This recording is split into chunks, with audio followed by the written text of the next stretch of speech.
सो hello नमस्ते, welcome back to my channel. I hope आप अच्छे होंगे, अपना ख्याल अच्छे से रख रहे होंगे।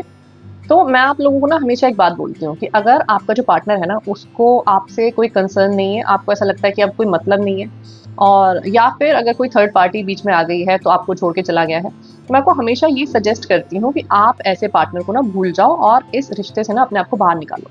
लेकिन फिर भी मुझे लोग यही कमेंट करते हैं कि नहीं, हमें तो हमारा पार्टनर वापस चाहिए, प्लीज़ कुछ रास्ता बताओ कि जिससे थर्ड पर्सन से हम अपने पार्टनर को वापस ला सकें, या फिर वो हमें नहीं भी चाहता है ना तो भी हमारी लाइफ में वो वापस आ जाए, कोई बात नहीं, हमें कोई फ़र्क नहीं पड़ता। तो ठीक है भई, अगर आपको ऐसे ही चाहिए कि आपको ऐसा वाला पार्टनर भी चलेगा और आपको कोई फ़र्क नहीं पड़ता, तो मैं आपको ना आज कुछ बातें बताऊँगी, उन चीज़ों को ना फ़ॉलो करो, उन चीज़ों को अपनी लाइफ में इम्प्लीमेंट करो और देखना फिर कि आपको रिज़ल्ट जो है ना वो ज़रूर मिले। हम जो चीज़ें चाहते हैं ना, ज़रूरी नहीं है कि वो हमें हमेशा मिल जाए, लेकिन जो हम होते हैं ना, वो हमें हमेशा मिलता है।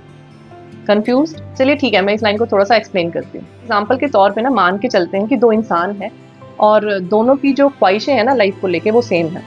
दोनों ये चाहते हैं कि मेरे बैंक अकाउंट में बहुत सारे पैसे हों, ठीक है? दोनों ये चीज़ें चाहते हैं। लेकिन पहला इंसान क्या है, उसकी चाहत है। क्या है चाहत? कि बहुत सारे पैसे हों मेरे अकाउंट में। लेकिन उसकी सेल्फ टॉक क्या है? मतलब अपने आप से वो क्या बातें करता है दिमाग में, क्योंकि हमारे दिमाग में 24 घंटे कुछ ना कुछ चल रहा होता है ना, उसको सेल्फ टॉक कहते हैं। वो सेल्फ टॉक क्या करता है? तो वो ये सोचता है कि यार मेरे पास तो अच्छी सी डिग्री भी नहीं है, तो कहाँ से मेरे पास इतने पैसे आएँगे? या फिर मेरे पास तो नौकरी नहीं है, तो कहाँ से इतने पैसे आ पाएँगे? या वो ये सोचेगा कि नहीं, कहाँ से मेरे पास इतने सारे पैसे आ सकते हैं? ये मेरे बस की तो बात नहीं है। या वो ये सोचेगा कि मेरे पास तो कोई स्किल ही नहीं है या फिर कोई टैलेंट ही नहीं है, तो मेरे पास कहाँ से पैसे आएँगे? समझ रहे हो इस चीज़ को? तो चाहत तो उसकी है कि उसके अकाउंट में बहुत सारे पैसे आ जाएँ, लेकिन सेल्फ टॉक क्या है? सेल्फ टॉक कितनी ज़्यादा नेगेटिव है। तो जो सेल्फ टॉक होती है ना, उसके हिसाब से इमोशंस क्रिएट करते हो आप अपने अंदर, और वो इमोशंस ना सबकॉन्शियस माइंड में जाते हैं और उसी हिसाब से आपकी जो विशेज़ है ना वो पूरी होती हैं या नहीं होती हैं। अब दूसरे इंसान के बारे में बात कर लेते हैं। चाहत उसकी भी वही है कि उसके अकाउंट में बहुत सारे पैसे हों, लेकिन उसकी सेल्फ टॉक क्या है? उसकी सेल्फ टॉक है कि मेरे पास बहुत सारे पैसे हैं, मैं बहुत अच्छे-अच्छे रेस्टोरेंट में जाके डिनर करता हूँ या करती हूँ, या फिर मैं बाहर हॉलिडेज़ पे जाता हूँ, बाहर की कंट्रीज़ में हॉलिडेज़ पे जाता हूँ, और वो उन चीज़ों को विजुअलाइज़ करता है, वो उन चीज़ों को इमेजिन करता है डेली होते हुए अपनी लाइफ़ में, वो ये फ़ील करता है इमोशंस के थ्रू। अब एक बात समझने की कोशिश करो, सबकॉन्शियस माइंड को इस बात से कोई भी मतलब नहीं है कि जो भी चीज़ आप सोच रहे हो ना, वो रियल में हो रही है या वो इमेजिन कर रहे हो आप। सबकॉन्शियस माइंड के अंदर वही चीज़ जाती है जिसमें आपके इमोशंस होते हैं। तो अगर वो चीज़ इमेजिनरी भी है, रियल नहीं भी है, तो भी सबकॉन्शियस माइंड को इससे कोई मतलब नहीं है। अगर आप ये चीज़ फ़ील कर सकते हो ना कि मेरे पास बहुत सारे पैसे हैं और मैं बहुत सारी चीज़ें कर पा रहा हूँ या कर पा रही हूँ उन पैसों से, तो वो इमोशंस डायरेक्टली सबकॉन्शियस माइंड के अंदर जाते हैं और उसी के हिसाब से ना आपकी एनर्जी फील्ड बन जाती है और वो यूनिवर्स के अंदर जाती है। अब बात वापस कर लेते हैं, आपके रिलेशनशिप पे लाते हैं। तो जब कोई भी इंसान आपकी लाइफ से चला गया है, तो आपकी चाहत क्या है कि वो इंसान वापस आ जाए मेरी लाइफ में। लेकिन आपकी सेल्फ टॉक क्या है कि वो क्यों चला गया मेरी लाइफ से? मैं तो उसको इतना याद करती हूँ, वो क्यों नहीं याद करता मुझे? या फिर इतने साल का रिलेशनशिप था, कैसे कोई छोड़ सकता है? ठीक है, इतनी अच्छी-अच्छी यादें थी, कैसे उसको याद नहीं आती वो सारी चीज़ें? सेल्फ टॉक ये है। चाहत क्या है कि वो लाइफ में वापस आ जाए। तो सेल्फ टॉक कितनी ज़्यादा नेगेटिव है, तो वही नेगेटिव एनर्जी ना आप सामने वाले इंसान तक भेज रहे हो।